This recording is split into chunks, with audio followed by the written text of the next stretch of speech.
Hello everyone, welcome to Shivi Study Ship. This is R.S. Sharma Asian Indian History published by Oxford. ठीक है, तो ये हमारी old NCERT है जिसमें हम ऑलरेडी 20 चैप्टर्स कंप्लीट कर चुके हैं। ये हमारा चैप्टर नंबर 21 है, द सतवाहाना फेज। ठीक है, इससे पहले ऑलरेडी हम कवर कर चुके हैं जो हमारा सेंट्रल एशियन कॉन्टैक्ट था इंडिया के साथ।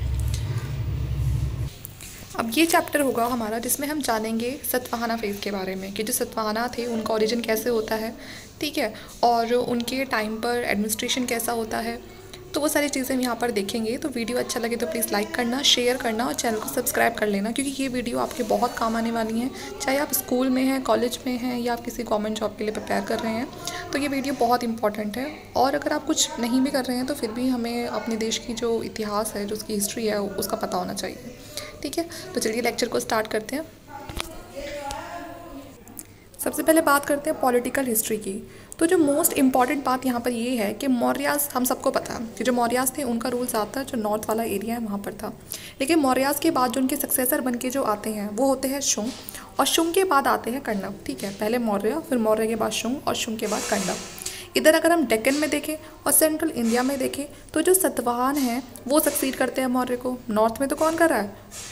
शुंग कर रहे हैं और कण्व कर रहे हैं। लेकिन यहाँ साउथ में अगर आप देखोगे, डेक्कन वाले एरिया में देखोगे, तो यहाँ मौर्य के बाद कौन आता है? यहाँ आते हैं सतवाहन। ठीक है, और ये कम से कम पूरा 100 साल का गैप होता है इस चीज़ के बीच में। जो सतवाहन है उनको सेम वैसे ही कंसिडर किया गया है जैसे कि पुराण में आंध्र के बारे में बताया हुआ है। ठीक है, पुराण में आंध्र के बारे में बताया हुआ है कि इस वाले एरिया में, डेक्कन वाले एरिया में आंध्र का रूल था, और वैसे यहाँ पर किसका रूल था? सतवाहन का था। तो ऐसा कंसिडर किया जाता है कि जो सतवाहना है वही आंध्र हैं, बस ये है कि उनको अलग नाम से पुराण में उनके बारे में बताया गया है। जो पुराण है उसमें बताया हुआ है आंध्र के रूल के बारे में। बस खाली आपको पुराण के जब आप पढ़ोगे तो उसमें कहीं भी आपको जो सतवाहना का रूल है या जो सतवाहना जो नाम है वो कहीं मेंशन नहीं मिलेगा। पुराण सिर्फ आंध्र के बारे में बताता है। ठीक है, तो इससे थोड़ा कंफ्यूज हो जाते हैं लोग। And the name Andhra does not figure in Satavahana inscription. अगर आप जब सतवाहना के जो इंस्क्रिप्शन देखोगे तो वहाँ आपको आंध्र का कोई जिक्र नहीं मिलेगा। एरिया दोनों का सेम ही है। Pre-Satavahana settlement are indicated by the finds of red ware, black and red ware, rosette coated painted ware। तो बता रखा है यहाँ पर कि जो अगर आप प्री सतवाहना जो सेटलमेंट देखोगे, जो सतवाहना का जो मेन रूलिंग टाइम था, अगर आप उससे पहले का बिल्कुल स्टार्टिंग का सतवाहना सेटलमेंट देखोगे तो वहाँ पर आपको रेड वेयर मिलेंगे, ब्लैक एंड रेड वेयर मिलेंगे, है ना, रोजेट कोटेड प्रिंटेड वेयर मिलेंगे। ठीक है, बहुत सारे डेक्कन साइड में मिलेंगे जो इस बात की पहचान करते हैं कि यहाँ पर प्री सतवाहना सेटलमेंट कभी रही होगी। Most of these are associated with the iron using megalith builder. यहाँ पर आपको बड़ी बड़ी जो मेगालिथ बिल्डर्स है वो दिखाई देंगे, है ना। और इससे भी कहीं ना कहीं पता चलता है कि किस तरह से जो लोग थे उनका जो मटेरियल कल्चर था वो कॉन्टेक्ट में आता है नॉर्थ के। वो भी प्लग शेयर यूज़ करते थे, पैडी ट्रांसप्लांटेशन होता था, यहाँ पर भी ग्रोथ देखी गई है अर्बनिज्म की। ठीक है, राइटिंग है, created condition for the state formation under the Satavahana. तो यहाँ पर आपको सारी वो कंडीशन देखने के लिए मिलेंगी जो किसी एक स्टेट फॉर्मेशन के लिए ज़रूरी है। ठीक है, स्पेशली यहाँ पर सतवाहना की बात की गई है तो यहाँ पर हम वही बात करेंगे कि यहाँ पर सतवाहना के लिए जो भी स्टेट फॉर्मेशन होने के लिए जो भी चीज़ें ज़रूरी थी वो हमें यहाँ से मिलती हैं। पुराण के अकॉर्डिंग जो आंध्र का जो रूल था वो कम से कम 300 ईयर्स तक रहा है। ठीक है, और सेम वही जो रूलिंग टाइम था वो सतवाहना डायनेस्टी का भी है। अर्लीस्ट इंस्क्रिप्शन अगर हम देखते हैं सतवाहना के तो वो रिलेट करते हैं हमारे 4th सेंचुरी BC से। ठीक है, जिसमें उन्होंने कण्व को हरा दिया था और अपनी पावर को स्टैब्लिश कर लिया था कुछ पार्ट में सेंट्रल इंडिया के, जहाँ पर कण्व का रूल था। बाद में जो सतवाहना है कण्व को भी हटा के वहाँ पर अपना रूल कर लेते हैं। जो अर्ली सतवाहना किंग थे उन्होंने सिर्फ आंध्र में ही अपना रूल नहीं किया बल्कि महाराष्ट्र तक, जो नॉर्थ था, जो महाराष्ट्र का नॉर्थ साइड था, वहाँ पर भी उनका रूल रहा है। क्योंकि वहाँ से हमें कुछ कॉइन मिलते हैं, कुछ इंस्क्रिप्शन मिलती हैं जो कि हमें बताती हैं मतलब जिन कॉइन को, जिस तरह के कॉइन सतवाहना के अंदर इस्तेमाल किए जाते थे, सेम वैसे ही कॉइन हमें इन एरिया से भी मिले हैं। उन्होंने अपनी जो पावर है उसको अपर गोदावरी वैली तक फैलाया हुआ था, जो बहुत ज़्यादा रिच और डाइवर्स क्रॉप आपको जहाँ पर देखने के लिए मिलेंगी महाराष्ट्र के अंदर। तो इसीलिए काफ़ी फला फूला, हम कहेंगे बहुत ही जो फ्लरिश्ड एक स्टेट था ये। ग्रेजुअली जो सतवाहना थे उन्होंने अपनी पावर को एक्सटेंड करना शुरू कर दिया। तो वो आपको जो कर्नाटक है वहाँ पर भी देखने के लिए मिलेंगे, आंध्र में भी मिलेंगे, और काफ़ी बड़े कॉम्पिटिटर थे ये किसके? शाकास के। ठीक है, who had established power in the upper Deccan in the western India। और यहाँ पर ये जो शाकास थे इनकी पावर कहाँ पर थी? ये अपर डेक्कन वाले पार्ट में और वेस्टर्न इंडिया वाले पार्ट में। At one stage the Satavahana were dispose of their dominion bye the Shakas in Maharashtra and western India. ठीक है, तो हमेशा इन दोनों में लड़ाई झगड़ा लगा रहता था, कभी किसी ने उसका एरिया ले लिया महाराष्ट्र वाला, तो कभी किसी ने कुछ ले लिया। The Fortune of the family were restored by the Gautami पुत्र सतकर्णी। ठीक है, तो कुछ पार्ट भले ही इनके हाथ से चला जाता है, सतवाहना के हाथों से कुछ पार्ट चला जाता है, जिसको जो शाकास है वो ऑक्यूपाई कर लेते हैं, लेकिन बाद में उसको रीस्टोर कर लिया जाता है। रीस्टोर कौन करते हैं? गौतमी पुत्र सतकर्णी। ठीक है, और जो ये गौतमी पुत्र सतकर्णी थे तो ये भी सतवाहन, और ये अपने आप को क्या बोलते थे?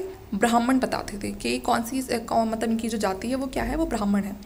इन्होंने शाकास को डिफीट किया। ठीक है, बहुत सारे क्षत्रिय जो रूलर्स थे उनको भी डिस्ट्रॉय किया, and he claim to have ended the Kshatrapa lineage to which his advisory Nahapana belonged। ठीक है, and this claim is true because over 8,000 silver coins of Nahapana found near Nashik and bear the mark have been restruck by the Satavahana king. तो यहाँ पर आपको बहुत सारे coins मिलेंगे। ठीक है, और ये जो नाहपना है ये भी किससे मतलब ये किससे जुड़े हुए थे? ये सतवाहना से जुड़े हुए थे ये।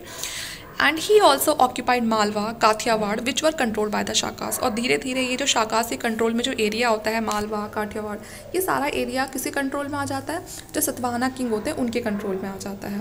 जो एम्पायर थी गौतमीपुत्र सतकर्णी की, वो काफ़ी ज़्यादा एक्सटेंडेड हो चुकी थी अब मालवा से लेके कर्नाटक तक। ठीक है, अगर आप मालवा से के नॉर्थ से देखेंगे तो कर्नाटक के साउथ तक आपको अब सिर्फ जो सतवाहना डायनेस्टी है सिर्फ उसका रूल दिखाई देगा। ठीक है, यहाँ तक कि आंध्र के ऊपर भी इन्हीं की अथॉरिटी हो गई थी। सक्सेसर थे गौतमी पुत्र के, वो भी कब तक रूल करते हैं? 220 AD तक इनका रूल रहता है। Coin, inscription of his immediate successor Vashishtha Putra Pulumayi have been found in Andhra. तो इनके कुछ जो सक्सेसर होते हैं जिसमें ये वशिष्ठ पुत्री भी हैं, ठीक है, इनके कुछ इंस्क्रिप्शन मिले हैं आंध्र में, and show that by the middle of the 2nd century this area had become a part of the Satavahana kingdom. तो अब जहाँ पर इंस्क्रिप्शन मिले हैं इससे क्या पता चलता है कि यहाँ पर अब किसका रूल होगा उस टाइम पे? सतवाहना किंगडम का होगा। और टाइम कौन सा है ये? 2nd century का। इनकी कैपिटल क्या थी? पैथान या फिर जो परिस्थान है जो भी बोलते थे वो लोग, और ये गोदावरी वाले एरिया में थी, औरंगाबाद डिस्ट्रिक्ट। ठीक है, तो ये पूरा है। तो शाकास थे resume their conflict with the Satavahana for the position of Konkan coast and the Malwa. अब जो शाकास है वो फिर से इनके साथ कॉन्फ्लिक्ट में आ जाता है सतवाहना के साथ, और किस मुद्दे पर आते हैं? जो कोंकण जो कोस्ट है, ठीक है, जो किनारा वाला जो एरिया था वहाँ, और मालवा के लिए। ठीक है, तो इस बात के लिए फिर से इनमें झगड़ा हो जाता है। रुद्रमन फर्स्ट कौन थे? ये शाका रूलर थे, जैसे कि मैंने आपको पहले भी बताया था कि Rudraman first the Shaka ruler of Saurashtra. ठीक है, सौराष्ट्र को उस टाइम पे काठियावाड़ी भी बोलते थे। तो रुद्रमन फर्स्ट ने सतवाहना को 2 बार हराया था, but did not destroy them because of share matrimonial relation. लेकिन पूरी तरह से डिस्ट्रॉय नहीं करते हैं क्योंकि इनके मैट्रीमोनियल रिलेशन होते हैं। ठीक है, तो इस बात की शर्म करके ये छोड़ देते हैं, सतवाहना को बस हरा के छोड़ देते हैं। यज्ञ Shri Satakarni was the last great king of the Satavahana dynasty. तो अगर कोई पूछता है कि इनकी डायनेस्टी के लास्ट पावरफुल या ग्रेट किंग कौन थे, तो वो थे यज्ञ श्री सतकर्णी। ठीक है, and recover north Konkan and the Malwa from the Shaka ruler. और यही है जो वापस से जो कोंकण और जो मालवा होता है उसको शाका से फिर से वापस से रिकवर कर लेते हैं, रीस्टोर कर लेते हैं। ये बहुत बड़े पेट्रॉन होते हैं ट्रेड के, नेविगेशन के। His coin appear not only in Andhra but also in the Maharashtra, MP and Gujarat. ठीक है, तो सिर्फ केवल आपको एक जगह नहीं मिलेंगे इनके कॉइन, बल्कि आपको महाराष्ट्र, MP, गुजरात सब जगह जो सतवाहन है उनके उनके कॉइन देखने के लिए मिलेंगे। ठीक है, तो ये जो यज्ञ जो सतकर्णी थे ये बड़े नेविगेशन के बहुत बड़े शौकीन थे। ठीक है, ट्रेड चलता था इनका ओवरसीज़, और ये जो शिप वगैरह जो होता था, जो मतलब जो शिप की जो इमेजेस होती थी वो उनके कॉइन पे भी मिलती है उसको रिप्रेजेंट करने के लिए। जो सक्सेसर आते हैं यज्ञ श्री सतकर्णी के, वो बहुत ज़्यादा कोई कैपेबल रूलर नहीं होते हैं, तो इसीलिए वो एक बहुत लंबे टाइम तक वो जो सतवाहना किंगडम है उसको बचा के भी नहीं रख पाते हैं, और इस वजह से वो डिस्ट्रॉय हो जाती है 220 AD तक। ठीक है, तो ये हमने पूरी तरह से सतवाहना जो किंगडम है उसके बारे में जान लिया है, उनके सक्सेसर्स के बारे में जान लिया है, किस तरह वो अपने एरिया को धीरे धीरे बढ़ाते हैं, वो चीज़ हमने जान ली है। ठीक है, आगे देखते हैं aspects of material culture.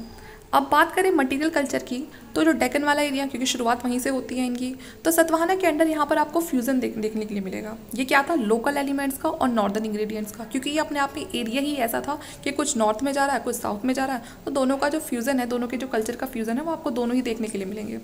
Megalith builder of the Deccan were Fairlie acquainted with the use of iron and agriculture. तो यहाँ पर आपको बड़े यहाँ पर मेगालिथ बिल्डर्स भी देखने के लिए मिलेंगे, और इनका यहाँ पर अच्छा खासा आयरन का यूज़ भी देखा गया है और एग्रीकल्चर का भी। 200 BC we find some iron horse and the number of such tools increased substantially in the first 2 or 3 centuries of the Christian era। तो यहाँ पर आपको आयरन टूल्स भी मिलेंगे बने हुए जो शायद उस समय एग्रीकल्चर में इस्तेमाल किए जाते थे। We do not notice much change in the form of hoist from the megalith to the Satavahana phase। जो यहाँ पर hoist थे, जो आयरन टूल्स थे, यहाँ पर आपको उसमें ज़्यादा चेंज देखने के लिए नहीं मिलेगा। मेगालिथ टाइम से सतवाना फेज तक आपको ज़्यादा नहीं मिलेगा, ठीक है। बाद में जाके आपको थोड़े बहुत चेंजेस मिलेंगे। Beside socket hoes and a sickle and spade, plough share, axes, एडेड रेजर एक्सेट्रा, ठीक है। तो जो देखा ना आपने, जो फावला होता है, जो फावड़ा मतलब जिससे खुदाई करते हैं, तो अब पहले तो क्या होता था कि उसके अंदर ना जो एक वो लकड़ी का जो अच्छे से उसको पकड़ने के लिए लगा होता, पहले वो नहीं लगा होता था, मतलब वो बस ऐसे ही लगा होता नाम के लिए। लेकिन अब उसका जो सॉकेट था वो बहुत अच्छे से मजबूती के साथ लगा दिया था। तो थोड़े बहुत जो चेंजेस होते हैं वो उसी में देखने के लिए मिलते हैं, और बाकी जो सारे टूल्स हैं ये भी आपको देखने के लिए मिलेंगे। तो ये सारे टूल्स वो हैं जो सतवाहना की साइड से मिलते हैं खुदाई करने पर। Tank, socket, arrow heads as well as dagger have also been discovered. तो ये सारी चीज़ें मिलती हैं। ये डेक्कन और साउथ वाला पार्ट है, ये आप देख सकते हैं, डेक्कन और साउथ इंडिया, ठीक है, जिसमें पूरा किसका रूल था, सतवाहना किंगडम का रूल था। ये पूरा आप देख सकते हैं, एशियन साइड्स हैं सारी, मदुरई हो गया इधर, ये और यूर हो गया, ठीक है, कांची, महाबलीपुरम, ठीक है, बदामी। तो यह पूरा मैप आप देख सकते हैं। तो ये पूरा हमारा साउथ का मैप दिखा रखा है, और डेक्कन वाला साउथ इंडिया।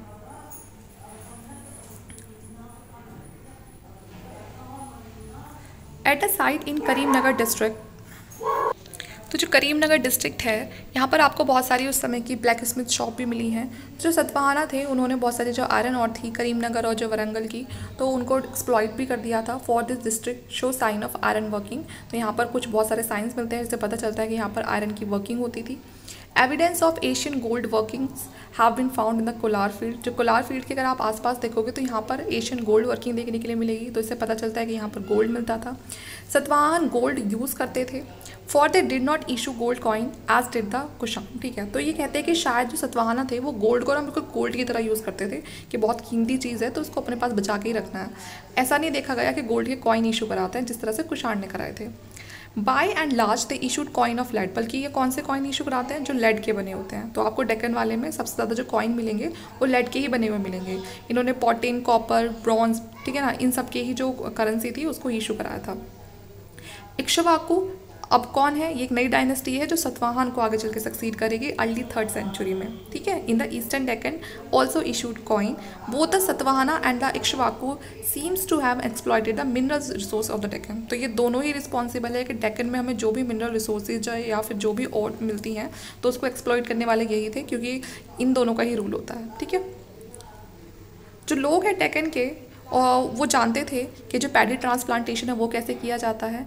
और in first 2 century of the Christian era the area between the Krishna and Godavari specially at the mouth of the 2 river formed a great rice bowl. तो यहाँ पर जो कृष्ण और जो गोदावरी का जो सेंटर था, ठीक है, जो कृष्ण और गोदावरी के बीच में जो जगह थी, यहाँ पर जो चावल थे उनकी खेती बहुत ही अच्छी थी। जो लोग थे डेक्कन के वो कॉटन भी प्रोड्यूस करते थे, ठीक है। फॉरेन अकाउंट की अगर हम देखते हैं तो आंध्र फेमस था किस चीज़ के लिए, अपने कॉटन प्रोडक्ट्स के लिए फेमस था। आंध्र प्रदेश में बहुत ज़्यादा कॉटन प्रोडक्ट्स बहुत ज़्यादा थे। Thus, a substantial part of the Deccan developed a very advanced rural economy। और यहाँ पर जो डेक्कन था, यहाँ पर उस समय कैसी इकोनॉमी थी, रूरल इकोनॉमी थी, ठीक है। According to Pliny Andhra kingdom maintain an army. तो यहाँ पर आर्मी भी बहुत अच्छी थी। 1 लाख इन्फेंट्री थी, 2000 कैवलरी थी, 1000 एलिफेंट थे, ठीक है। तो लार्ज रूरल पॉपुलेशन थी और उसी वजह से जो आर्मी थी उसमें भी काफ़ी सारे जो लोग थे। Apparently peasant produced enough to support this military strength. और जो यहाँ के पीजेंट थे वो भी अच्छा खासा इतना प्रोड्यूस कर दिया करते थे, जो फार्मर, जो किसान वगैरह थे, कि अपनी मिलिट्री की जो स्ट्रेंथ है उसको प्रॉपरली वो सपोर्ट कर पाएँ। Through contact with the north the people of the Deccan learn the use of coin, burn, brick, ring well, the art of writing and the like. तो जो डेक्कन के जो लोग थे वो नॉर्थ के जो लोगों के कॉन्टैक्ट में आके उन्होंने बहुत सारी चीज़ें सीख ली थी कि कॉइन का यूज़ कैसे करते हैं, पकी हुई ईंटे का यूज़ कैसे करते हैं, रिंग वेल्स क्या होती हैं, लिखा कैसे जाता है, और भी बहुत सारी चीज़ें ऐसी थी जो उन्होंने नॉर्थ के जो लोगों के कॉन्टैक्ट में आए तो उन्होंने सीख ली, ठीक है। जो मटीरियल लाइफ थी क्वाइट इंपॉर्टेंट थी डेक्कन में। And in Peddabankur in Karimnagar district we find use of fire baked bricks. तो अगर आप करीमनगर डिस्ट्रिक्ट में देखोगे तो वहाँ पर आपको रेगुलर यूज़ दिखाई देगा जो फायर बेक्ड ब्रिक्स थी, ठीक है, जो पकी हुई ईंटें थी उनका यूज़ होता था, ठीक है, जो फ्लैट होती थी। परफोरेटेड रूफ टाइल्स भी देखी गई हैं। Although roof tiles were found in Kushan construction, they were more widely used in the Deccan and the Western India under the Satavahana। तो हमें जो जिस तरह की जो ईंटें हैं वो जो हमें कुशान के टाइम पे मिली हैं, कुशान ने जो कंस्ट्रक्शन करवाई है उस टाइम पे हमें जो ब्रिक्स मिली हैं वैसे ही आगे चल के हमें डेक्कन और वेस्टर्न इंडिया में देखने के लिए मिलती हैं सतवाहना के टाइम पे, ठीक है। तो इससे पता चलता है कि जो सतवाहना के जो लोग थे किस तरह से उन्होंने नॉर्थ के लोगों के कॉन्टैक्ट में आके बहुत सारी चीज़ें सीख ली थी। All this must have contributed to the longevity of the construction and it is remarkable that as many 22 brick well belonging to the 2nd century have been discovered। ठीक है, बहुत सारे जो आपको यहाँ पर ब्रिक्स वगैरह हैं, जो ब्रिक्स वेल वगैरह हैं, 22 ब्रिक्स वेल हैं, जो कुएँ हैं जो ईंटों से बने हुए हैं वो डिस्कवर किए गए हैं 2nd सेंचुरी में, ठीक है। ये पेडाबैंकोर जो करीमनगर डिस्ट्रिक्ट की हमने बात करी थी वहाँ पर। तो काफ़ी ज़्यादा फैसिलिटेड डेंस हैबिटेशन थी। तो हैबिटेशन तो होगी जब सब चीज़ें यहाँ पर इतनी अच्छी हैं। The site also shows covered underground drain to channel waste water into the soakage pit. तो यहाँ तक कि जो यहाँ पर नालियाँ थी जिसमें से सारा वेस्ट वाटर निकलता था वो भी इतनी अच्छी बनी हुई थी कि जगह जगह सॉकेज पिट्स बने हुए थे, साथ में जो नालियाँ थी वो अच्छे से कवर थी। टाउन काफ़ी ज़्यादा डेवलप थे। या महाराष्ट्र के अंदर अगर हम 1st सेंचुरी BC के आसपास की बात करें तो बहुत सारे आपको सेवरल क्राफ्ट दिखाई देंगे यहाँ पर। ईस्टर्न डेक्कन की बात करें तो यहाँ पर भी काफ़ी अच्छी डेवलपमेंट थी। जो प्लेनी है वो हमें इन्फॉर्म करते हैं इस बात के लिए कि जो आंध्र कंट्री थी ईस्टर्न डेक्कन में, यहाँ पर 30 वॉल टाउन थे, बहुत सारे गांव थे, ठीक है। And several town of the 2nd and 3rd century in this area known for its inscription और एक्सकेवेशन। तो यहाँ पर जो बहुत सारे टाउन हमें ऐसे मिलते हैं जो अपनी इंस्क्रिप्शन के लिए बहुत फेमस थे, ठीक है, जो हमें एक्सकेवेशन के टाइम पे मिली हुई है। Increasing trade is indicated by numerous Roman and the Satavahana king. Trade भी बहुत अच्छा था। ये हमें कैसे पता चलता है? क्योंकि हमें बहुत सारे यहाँ पर कॉइन मिलते हैं। तो कॉइन तो वहीं से मिलेंगे ना जहाँ पर अच्छा खासा लेन देन हो रहा होगा। अब बात करते हैं सोशल ऑर्गेनाइजेशन की। तो देखिए जो सतवाहना थे ओरिजिनली तो हम कहें तो ये डेक्कन ट्राइब थी, लेकिन ये अपने आप को क्या बोलते थे? ब्राह्मण्स बोलते थे, क्योंकि ये ब्राह्मणाइज्ड हो चुके थे। तो अपने आप को क्लेम करते थे कि हम ब्राह्मण हैं। जो बहुत फेमस इनके किंग रहे हैं गौतमीपुत्र सतकर्णी, उन्होंने अपने आप को क्या बताया था कि वो ब्राह्मण हैं। और यहाँ पर इन्होंने ना किसी ने ये ब्राह्मण इन्होंने कोई वैसे नहीं कि ये वर्ण सिस्टम को मानते थे इसलिए ये ऐसा बोल रहे थे, नहीं।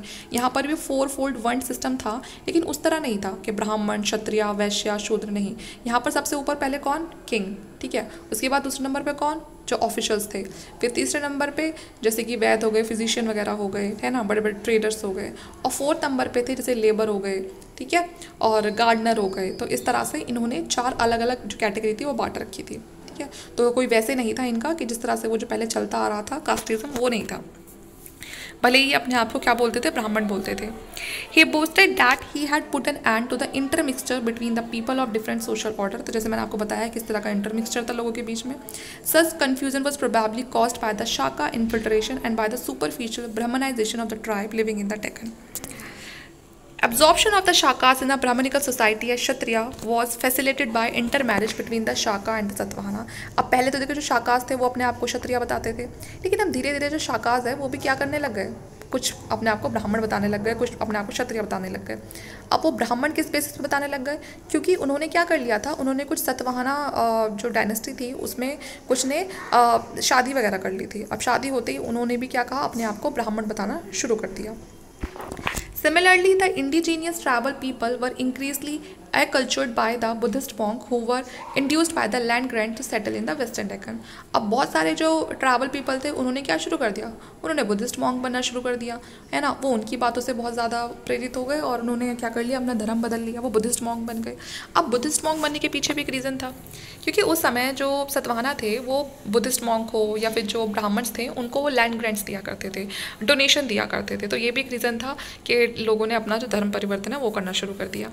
It is suggested that traders too supported the Buddhist monk and for the earliest cave to have been located on the trade routes। ठीक है, तो जो ट्रेडर्स थे वो भी बहुत ज़्यादा जो बुद्धिस्ट मॉन्क थे उनको सपोर्ट करते थे, उनके लिए उन्होंने केव्स बनवाई थी, ट्रेड रूट्स बनवाए थे। सतवाहना पर also the first ruler to make the land grants to the Brahman. जो सतवाहना थे वो पहले ऐसे रूलर थे जिन्होंने ब्राह्मण्स को ज़मीन दान में देना शुरू करा था, ठीक है।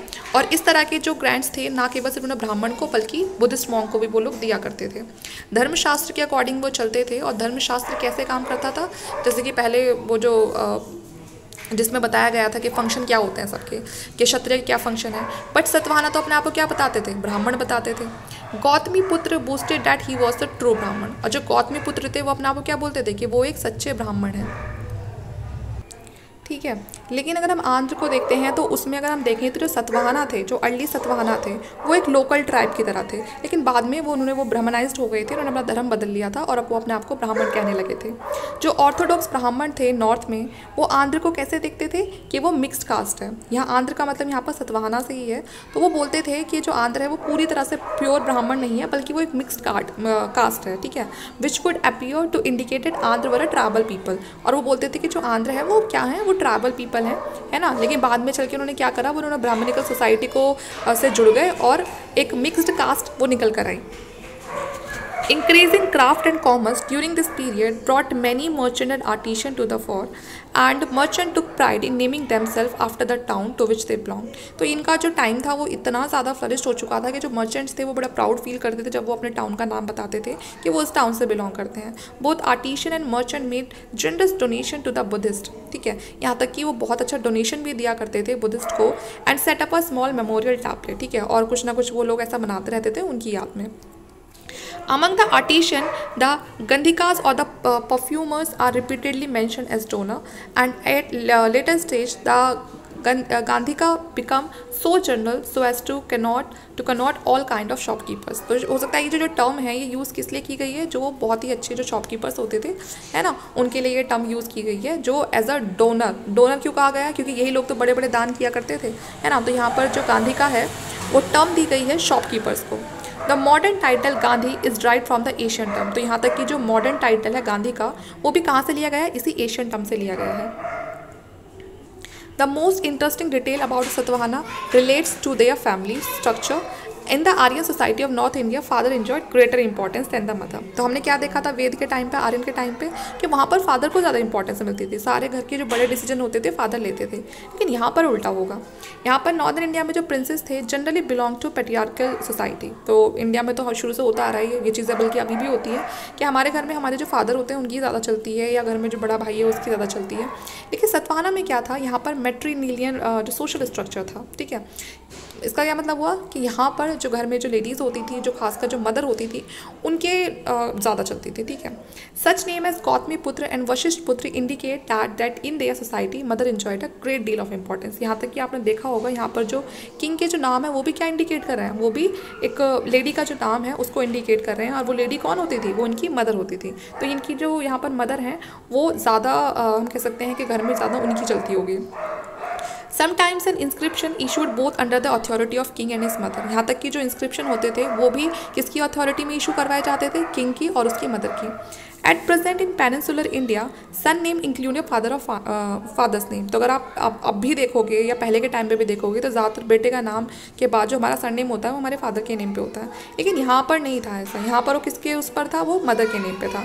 तो देखा जाए तो पेट्रियार्कल इन्फ्लुएंस था यहाँ भी। वो कैसे था, क्योंकि थ्रोन पर तो कौन बैठ रहा है, एक मेल ही बैठ रहा है। लेकिन कहीं ना कहीं जो चलती थी वो किसकी चल रही है, यहाँ पर फीमेल की चल रही है, उनसे पूछ के काम हो रहे हैं। ठीक है, तो इस तरह से यहाँ पर मैंने बता दिया आपको कि वैसे तो पेट्रियार्कल ही था, क्योंकि यहाँ पर जो थ्रोन है उस पर तो मेल को ही बैठाया जा रहा है, लेकिन वैसे जो मदर थी उनकी यहाँ पर ज़्यादा सुनी जाती थी। ठीक है, अब देखते हैं एडमिनिस्ट्रेशन कैसा था इनका। जो सतवाहना रूलर थे, ठीक है, उनके भी अपने कुछ रॉयल आइडियाज़ थे जो कि धर्मशास्त्र पर बेस्ड थे। जो किंग थे वो अपने आप को अपहोल्डर बताते थे धर्म का। ठीक है, और वो न्यू डिवाइन एट्रीब्यूट को असाइन करते थे। जो सतवाहना किंग है वो रिप्रेजेंट करते थे, वो चाहते थे कि उनके अंदर कैसी क्वालिटीज़ हों, जैसे कि राम, भीम, केशव, अर्जुन, ऐसी उनकी क्वालिटी चाहिए थी। और वो इनकी पावर को हमेशा कंपेयर करते थे। ठीक है, और ऐसे ही चाहते थे कि हमारे अंदर भी इस तरह की जो सुपर नेचुरल फोर्सेज पावर हैं वो हमारे अंदर आ जाए। This was evidently mean to attribute divinity to the Satavahana king. Okay, and the Satavahana retain some administrative structure of Ashokan time. तो कुछ बहुत सारी चीज़ें ऐसी भी हैं जो इन्होंने जो अशोक का टाइम से ली हैं, जो जिस तरह से अशोक ने अपने एडमिनिस्ट्रेशन को हैंडल किया हुआ था, तो ये भी वैसे करने की कोशिश करते हैं। डिस्ट्रिक्ट को क्या बोलते हैं, यहाँ पर आहार बोलते हैं, आहारा, and it was known in the time of Ashok. Ashok के टाइम पर भी सेम ऐसे बोला जाता था। ऑफिसर्स को क्या बोलते हैं, अमात्यास बोलते हैं या फिर महामात्रास बोलते हैं, है ना, जैसे कि मौर्य के टाइम पर बोला जाता था। अब यहाँ पर भी जो एडमिनिस्ट्रेटिव डिवीजन किए हुए थे उनको राष्ट्र बोलते थे, और जो हाई ऑफिशियल्स होते थे उनको महाराष्ट्रिकास बोलते थे। We notice certain military and feudal traits in the administration of Satavahana. तो यहाँ पर भी आपको मिलिट्री और जो फ्यूडल ट्रेड्स है वो देखने के लिए मिलेंगे इनके एडमिनिस्ट्रेशन के अंदर। सेनापति को अपॉइंट किया जाता था प्रोविंशियल गवर्नर की तरह।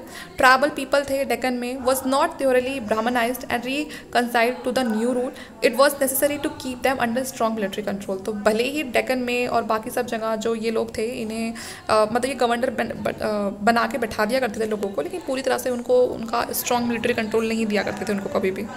The administration in the rural area was placed in the hand of Gaulmika. ठीक है, तो जो एडमिनिस्ट्रेशन होता था रूरल एरिया का वो किसके हाथों में होता था? गौलमिका बोलते थे इसको।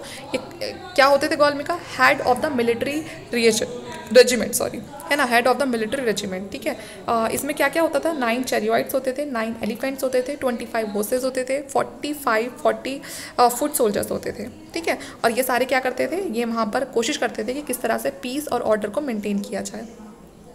मिलिट्री कैरेक्टर की बात करें सतवाना रूल की, ठीक है, तो common use of such term as kataka and skandhavara in their inscription and these were the military camp. और ये क्या होते थे? ये मिलिट्री कैंप होते थे और camp and settlement which served as a administrative centre. ठीक है, when the king was there and कोरिजन played a key role in the Satvana administration. तो जो सतवाना थे उन्होंने क्या क्या स्टार्ट कर दिया था? वो टैक्स फ्री विलेजेस देते थे। किसको? ब्राह्मण्स को। ये बड़ा इंपॉर्टेंट है, बहुत बार क्वेश्चन आता है कि पहली बार जो टैक्स फ्री विलेजेस थे वो किसने देने शुरू करे थे? तो सतवान ने शुरू कर दिए थे।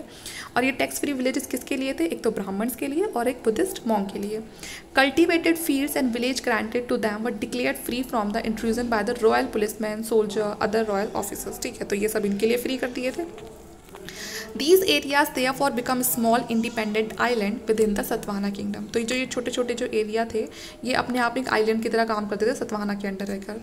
Buddhist monk also preached peace and spelled out rules of good conduct to the people among whom they live। तो जो बुद्धिस्ट मॉन्क का काम क्या था कि अच्छे से शांति रखना, लोगों को समझाना कि क्या क्या अच्छी चीज़ें होती हैं, है ना, उनको पढ़ाना इस तरह से कि पॉलिटिकल अथॉरिटी क्या है, सोशल ऑर्डर को हमें क्यों रिस्पेक्ट करना चाहिए।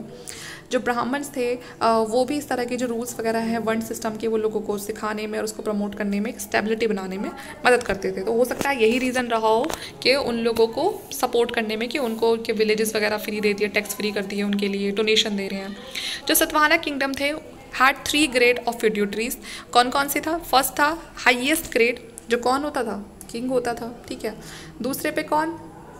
हैड द जो अपने आप को राजा बोलते थे, किंग राजा। ठीक है, and had the right to strike coin. ठीक है, तो ये 3 ग्रेड फ्यूड्यूटरीज जो कौन सी इंपॉर्टेंट थी वो हम देख रहे हैं। तो पहली राजा जो अपने जो कॉइन वगैरह भी बना सकता था। सेकंड ग्रेड कौन सा होता है? महाभोज। और थर्ड है सेनापति। तो ये 3 बहुत ही इंपॉर्टेंट एलिमेंट थे सतवाना किंगडम के। It seems that these feudatories and the landed beneficiaries enjoy some authority. तो इन्हीं के पास ज़्यादातर जो अथॉरिटी होती थी वो इन्हीं के पास होती थी। अब बात करते हैं रिलीजन की।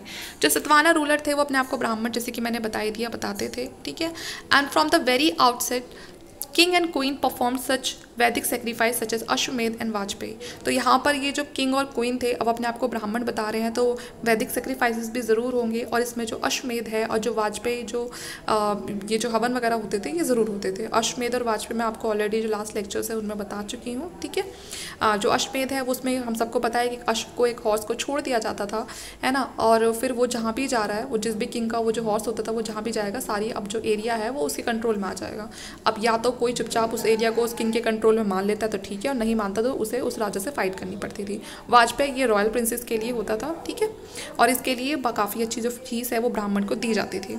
ये साथ में वैष्णव जो गॉड होते हैं उनकी भी पूजा करते थे, जैसे कि कृष्ण और वासुदेव। जो सतवाना रूलर थे वो ऐसा नहीं था कि सिर्फ वो ब्राह्मण जो ब्राह्मणाइज हो गए हैं तो सिर्फ वो उन्हीं को सपोर्ट करेंगे, नहीं, बल्कि ये जो बुद्धिज़्म है उसको भी काफ़ी प्रमोट करते थे, उनको भी लैंड देते थे मॉन्क्स को। और जो महायान फॉर्म है बुद्धिज़्म की, ठीक है, commanded a considerable following specially amongst the artisan class. और उनके टाइम पे काफ़ी ज़्यादा फैला है बौद्ध धर्म भी, ऐसा नहीं है। अगर आप देखें नागार्जुनकोंडा, अमरावती इन आंध्र प्रदेश, तो ये काफ़ी इंपॉर्टेंट उस टाइम पे साइट बन चुकी थी बुद्धिस्ट कल्चर के लिए, जो सतवाना के अंडर फल फूल रही थी अच्छे से। ठीक है, और उनके सक्सेसर भी आ रहे थे।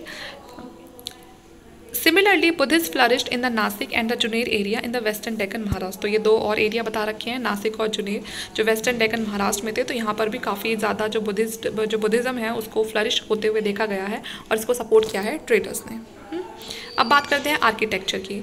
सतवाना फेज़ की बात करें तो बहुत सारे जो चैत्यास हैं, है ना, और जो मोनास्ट्रीज़ हैं उनको बनाया गया है। और बनाया कैसे गया था? डेक्कन और महाराष्ट्र में जो बड़ी बड़ी जो रॉक थी उनको काट के गुफाएं बनाई गई हैं। ठीक है, काफ़ी ज़्यादा इससे आपको पता चलता है कितने स्किलफुल लोग थे और कितना पेशेंस था उनमें, जो इतने बड़े बड़े रॉक्स को काट के उन्होंने इतने अच्छे अच्छे चैत्यास विहार वगैरह बना दिए, है ना। और ये सब 200 BC के आसपास होना शुरू हो गया था। The two common religious construction were the Buddhist temple which was called चैत्य। तो जो बुद्धिस्ट टेम्पल है उनको चैत्यास बोलते थे।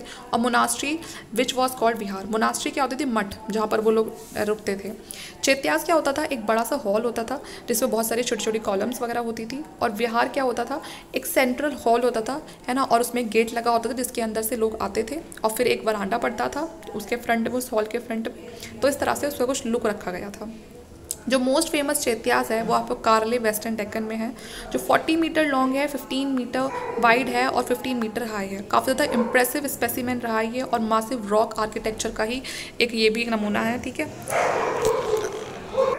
जो विहार और जो मोनास्ट्री मिली हैं वो कहाँ मिली है? चैत्यास के आसपास ही मिली हैं। और ये रेसिडेंस हुआ करता था मॉन्क का रेनी सीजन के आसपास। ठीक है, क्योंकि बरसात में वो लोग ज़्यादा घूमते फिरते नहीं थे, तो वो इन्हीं चैत्यास वगैरह में रुकते थे, और ये मतलब इन विहार वगैरह में रुकते थे।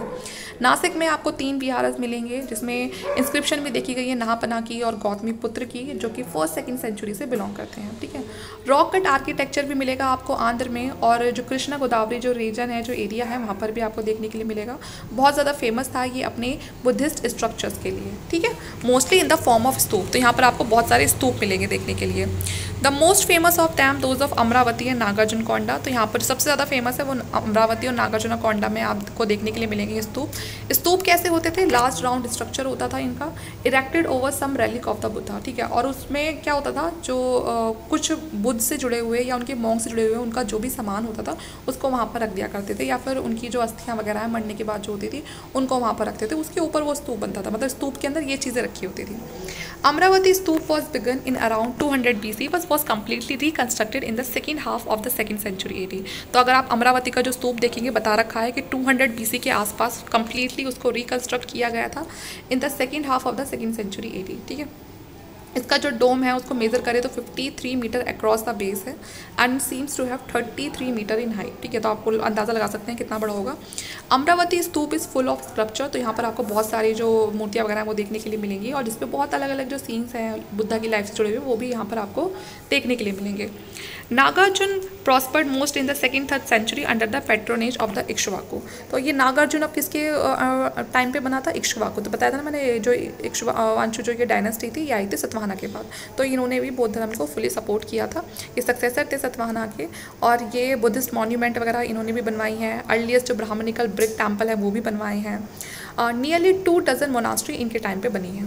Together with its stupa and Mahachaitya Nagarjunakonda appear to have been the richest area in the terms of structure. तो नागार्जुन कोंडा अगर एरिया को देखें तो वो स्ट्रक्चर के हिसाब से सबसे रिचेस्ट एरिया है। तो इसका मतलब ये है कि जो इक्ष्वाकु थे उन्होंने भी काफ़ी अच्छा काम कराया। लैंग्वेज की बात करें तो जो ऑफिशियल लैंग्वेज थी सतवाहना की वो थी प्राकृतिक। उनके जितने भी आपको इंस्क्रिप्शन मिलेंगे वो किस लैंग्वेज में है? वो ब्राह्मी स्क्रिप्ट में लिखे हुए हैं। ठीक है, जैसे कि अशोक के टाइम पे थे। सम सतवाहना किंग में हैव कंपोज प्राकृतिक बुक। इनके टाइम पे बहुत सारी जो बुक्स वगैरह हैं वो कंपोज की गई हैं जो कि प्राकृतिक में ही हैं। वन प्राकृतिक टेक्स्ट इनका क्या है? गथा सत्तासाई। ठीक है, तो अगर मैं सही से प्रोनाउंस नहीं कर पा रही हूँ तो आप इसको स्पेलिंग पे ध्यान देना, और बाकी जैसा आप प्रोनाउंस करना चाहो उसको। ठीक है, या हम इसको क्या बोल सकते हैं? गथा सप्तसती भी बोल सकते हैं। और ये सतवाहना के जो किंग थे हाला, ठीक है, उनको एट्रीब्यूट की गई है, प्राकृतिक में लिखी गई है ये।